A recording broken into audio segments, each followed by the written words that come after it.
हर रोज एक नई कहानी देखने के लिए चैनल को सब्सक्राइब करें और बेल आइकन दबाना ना भूलें। वंशिका सुबह नाश्ता बनाकर डाइनिंग टेबल पर लगा रही होती है, लेकिन उसका ध्यान दरवाजे की तरफ होता है।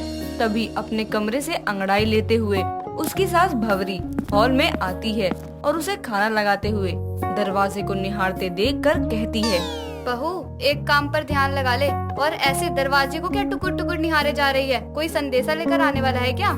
सासू माँ, संदेशे का तो पता नहीं, लेकिन जिसको आना चाहिए था उसके ना आने का अंदेशा जरूर हो रहा है हमको। अरे पढ़ी लिखी अनपढ़, वो अंदाजा होता है। रहने दो सासू माँ, आप ना हमको मत ही सिखाओ। अच्छा, लेकिन किसका इंतजार है तुझे? कौन आने वाला है? आने वाला नहीं सासू माँ, आने वाली। वो काम वाली के बारे में बताए थे ना आपको। देखिए ना, अब तक दर्शन नहीं दी है। हमको तो लग रहा है जैसे रास्ता ही भटक गई है घर का। अरे मैंने तो तुझे पहले ही कहा था काम वाली का चक्कर मत पाल, पर नहीं। अरे अभी आने में इतना नखरे दिखा रही है, तो जब आएगी तो कितना दिखाएगी। देखिए सासू माँ, भोरे भोरे हमरा खोपड़ी न ठनकाइए। आप बैठिए, हम तनिक एक बार बाहर नजर मार के आते हैं। वंशिका घर से निकलती ही है कि गली में उसकी काम वाली करीना गली में रहने वाले डमरू नाम के लड़के से बातें कर रही होती है। तभी वो मन में कहती है, देखिए तो, हम सोचे कि काम वाली रास्ता भूल गई होगी, पर ये तो गली में खड़े होकर लड़का लोगों से बातें कर रही है। तभी वंशिका दोनों के पास जाती है और दोनों के बीच में घुसते हुए कहती है, कारे डमरवा, यहाँ खड़ा काहे बज रहा है? भोरे भोरे कोनो काम नहीं है। और करीना, तुम इसको जानती हो का? नहीं मालकिन, मैं जानती नहीं, इसलिए तो जानने की शुरुआत कर रही है। भाभी जी नमस्ते। ये आपकी नई काम वाली है क्या? वो ये मुझसे आपके घर का पता पूछ रही थी, तो वही बता रहा था। हो मैम साहब, वैसे आपके मोहल्ले में बड़े झक्कास लोग रहते हैं। अच्छा, वैसे ध्यान रखना, झकास लोग सबके साथ छिछोरा लोग भी निवास करता है यहाँ। अभी घर चलो, तुमको काम भी समझाना है। हो मैम साहब, बाय डमरू। बाय करीना, फिर मिलते हैं। दोनों एक दूसरे को प्यार से बाय कहकर निकल जाते हैं और वंशिका को समझ नहीं पाती। समय बीतता है, करीना धीरे धीरे घर के सारे काम अच्छे से करने लगती है। एक रोज भवरी हॉल में बैठी काम वाली को काफी देर से आवाज लगा रही होती है, अरे करीना, ओ करीना, अरे अपने ससुराल निकल गई क्या? सुन ले करीना। सासू माँ, गले को भोंपू बनाकर काहे चीख रही है? कोनो पहाड़ टूट गया क्या? पहाड़ नहीं, दर्द से मेरी कमर टूट रही है। कब से इस काम वाली को आवाज दे रही हूँ, पर पता नहीं घर के किस कोने में चली गई है कि मेरी आवाज ही नहीं पहुँच रही। सासू माँ, बुरा लगेगा फिर भी कह रहे हैं, आप खिसियाती बहुत हैं। अरे करीना छत पर कपड़े उतारने का गई है, आ जाएगी। अरे तो कब आएगी? बहू मेरा बाम उसी ने रखा है, जा जरा उससे पूछ कर तो आ। हम पूछ के आए? गजब बात है, काम वाली का होते हुए भी काम हमको बताया जा रहा है। तभी वंशिका छत पर पहुंचती है तो ना उसे कपड़े दिखाई देते हैं और ना काम वाली करीना। वो इधर उधर देखकर नीचे जाने ही लगती है कि तभी उसकी नजर सामने वाली छत पर खड़े डमरू पर पड़ती है, जो अपने छत से उसकी छत पर फूल फेंक रहा होता है और वो फूल कोने में खड़ी करीना प्यार से उठाकर चूम रही होती है। तभी वंशिका पीछे होकर खुद से कहती है, हाय दया, ये डमरवा तो काम वाली का आशिक निकला। हमरे घर में लव स्टोरी चालू है, वो भी काम वाली का। सासू माँ को पता चला तो इसके लिए भी हमको ही ताना सुनाएंगी। अरे मैम साहब, आप छत पर काहे को आई? काहे? अब हम का अपनी छत पर भी ना आ सकते? और तुम हमको ये बताओ कि कौन कौन काम करने आई थी और कौन कौन काम कर रही थी? मैम साहब, वो क्या है, मैं जब भी छत पर आती है ना, मेरा दिल ऐसा फूल का माफिक खिल उठता है। वो क्या है ना, छत पर बहुत मस्त हवा आती है। समझ रहे हैं, तुम्हारा मन छत पर इतना काहे लगता है। चलो, सासू माँ पूछ रही है तुमको। तभी दोनों नीचे चली जाती हैं।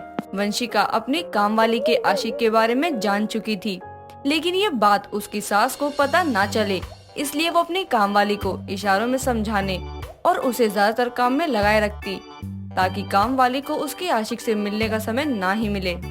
एक रोज करीना बाजार सब्जियां लेने जाती है, लेकिन खाली हाथ आती है, जिस पर भवरी देवी कहती है, अरे तू सब्जी लेने गई थी कि सैर करने? ऐसे खाली हाथ क्यों आ रही है? वो मैम साहब, आज सुबह का झाड़ू कटका करके मेरे हाथ में भयानक दर्द हो रहा था, तो क्या थैला बाजार में ही छोड़ा ही क्या? नहीं नहीं आंटी, सब्जियों का थैला यहाँ है ना? डमरू की आवाज आते ही सभी दरवाजे की तरफ देखते हैं तो डमरू हाथ में सब्जियों से भरा थैला पकड़े खड़ा होता है। उसे देखकर जहाँ भवरी हैरान होती है, वहीं वंशिका मन में कहती है, ये लियो आ गवा काम वाली का आशिक डमरवा। अरे डमरू, तू क्यों कूली बना है? वो करीना जी के हाथ में दर्द था तो मैंने सोचा मैं उनकी हेल्प कर दूं।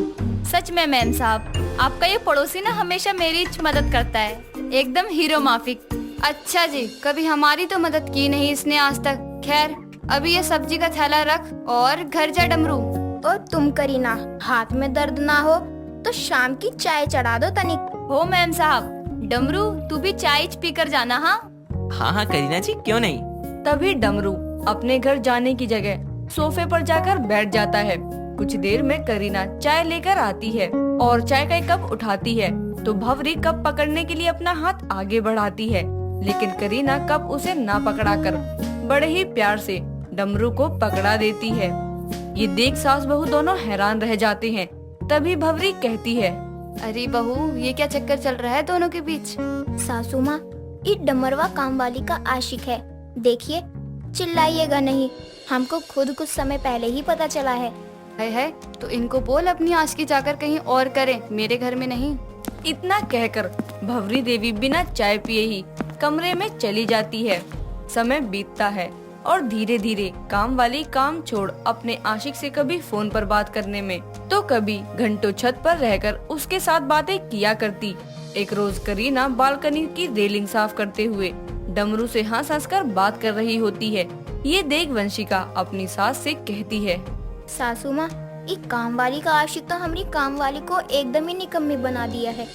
देखिए ना, किचन का कुल काम छोड़कर अपने आशिक से बतियाने में बिजी है। अरे ये ऐसा ही चलता रहेगा। इस दिक्कत को खत्म करने के दो ही तरीके हैं, या तो काम वाली बदल दे या इस काम वाली के आशिक का कुछ जुगाड़ कर। हाय दया, काम वाली को तो हटा नहीं सकते, काहे से कि वो जाएगी तो सारा काम हमें ही को करना पड़ेगा। लेकिन इस काम वाली के आशिक का कौन जुगाड़ करने पड़े हम। इतना कहकर वो अपना सर पकड़ लेती है। समय बीतता है। इस समस्या के हल के लिए वो दिन रात अपना दिमाग चलाती है, लेकिन उसे कुछ समझ नहीं आता। एक रोज जब वो दोपहर को सोकर उठती है तो देखती है उसकी काम वाली रोते रोते सारे काम कर रही होती है। तभी वो कहती है, ए करीना, काहे इतना टसुआ बहा रही है रे, और काम भी कर रही है, कोनो गुजर गया है का?